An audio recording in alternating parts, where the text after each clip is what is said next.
Hello, everyone. Thanks for tuning in. My name is Nikolai, and this is a review for Final Fantasy VII Crisis Core Reunion. But first, we have to go into some history lesson about one of the greatest games on PlayStation Portable. Originally, the game came out on September of 2007 only in Japan and only half year later in Europe and North America on PlayStation Portable or PSP. Of course, the true fans of Final Fantasy like me couldn't wait any longer, besides the UT walkthrough still did not existed yet, so I decided to play the Japanese version. And I can tell you, that was quite decent till the moment when I remember some quest with a boy and Aerith, and I just got stuck and I wasted all that half year till the English version came out. Since then, the game became one of my most favorite games on PSP. And now, more than 15 years later, we are receiving a reunion, which is basically a remaster of the original game. And the straightforward question that people were asking me is this remake good? And I'll tell you, yes. But only if you never ever played the original game. And I'll explain you later in this video why I think like that. The game is a prequel to the original Final Fantasy VII that came out in 1997 about soldier second class Zack Fair that has a dreams to become a first soldier and become a hero.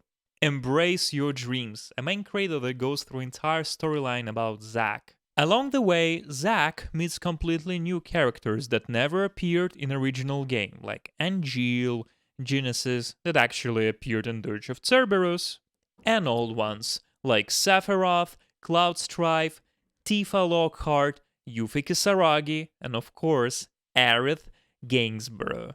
I'm not gonna tell you the important details about the plot because the major spoilers could be caught easily, but the only thing that you should be aware of is that majority of fans did not like it. Why? Well, because Crisis Core contradicts the original game. And even worse, it contradicts Before Crisis, a mobile game that was telling even more complicated story, which is a prequel to the original game about Turks, as special agents that were searching for the Ancients.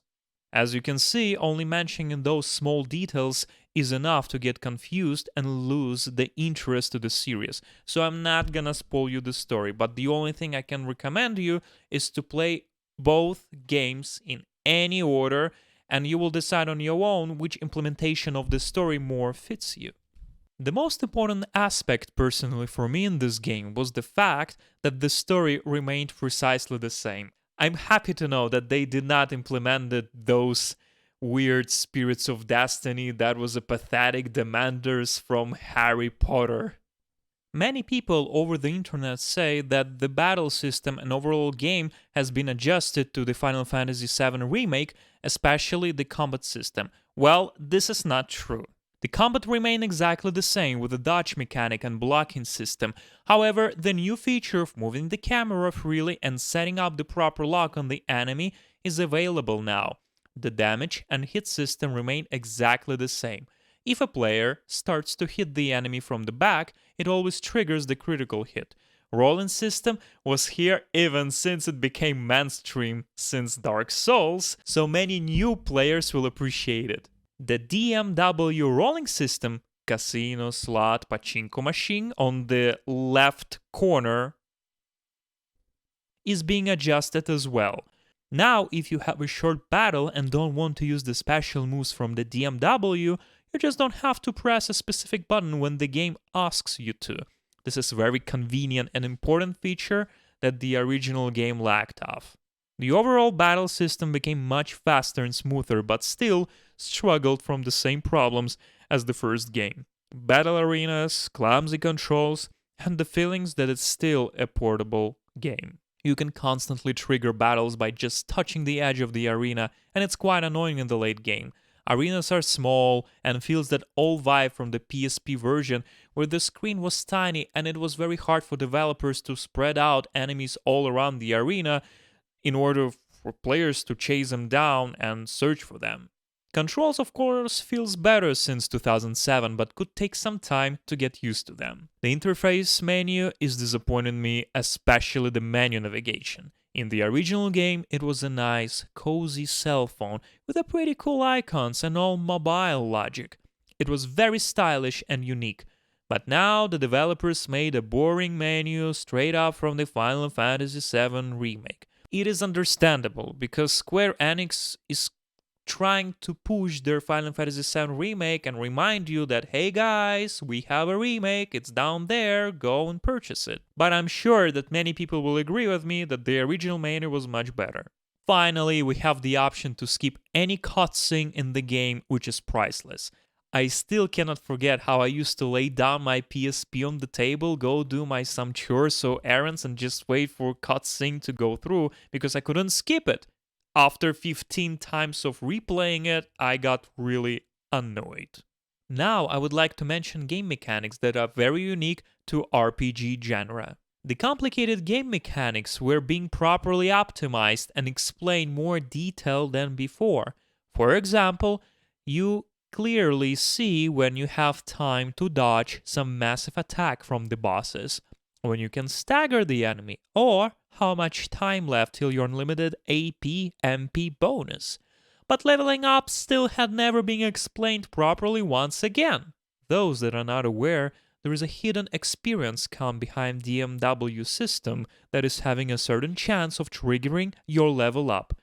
People are mistaken but saying that this is a completely random and sometimes it doesn't matter if you are hitting the monsters or you're hitting the boss, you're just leveling up instantly. But this is not true.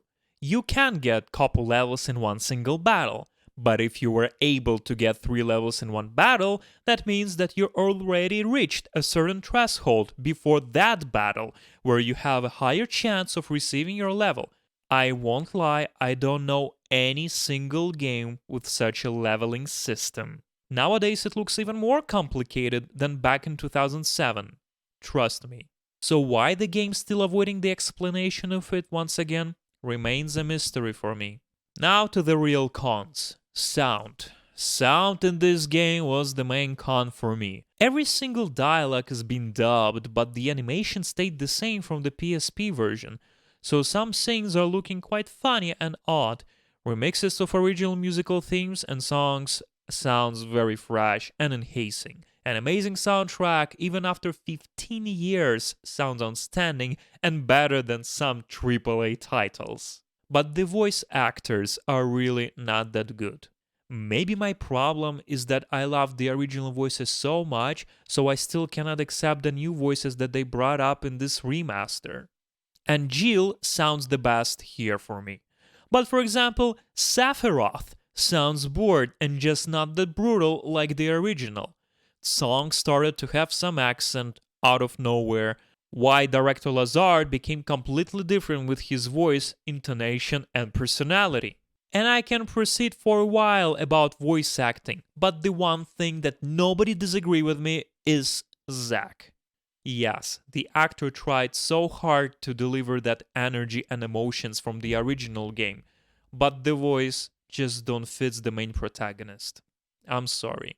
When I just heard about the remake of Crisis Core, I got really scared, because the first thought that came up to my mind is that it's gonna be dragged and slow-paced like Final Fantasy VII Remake.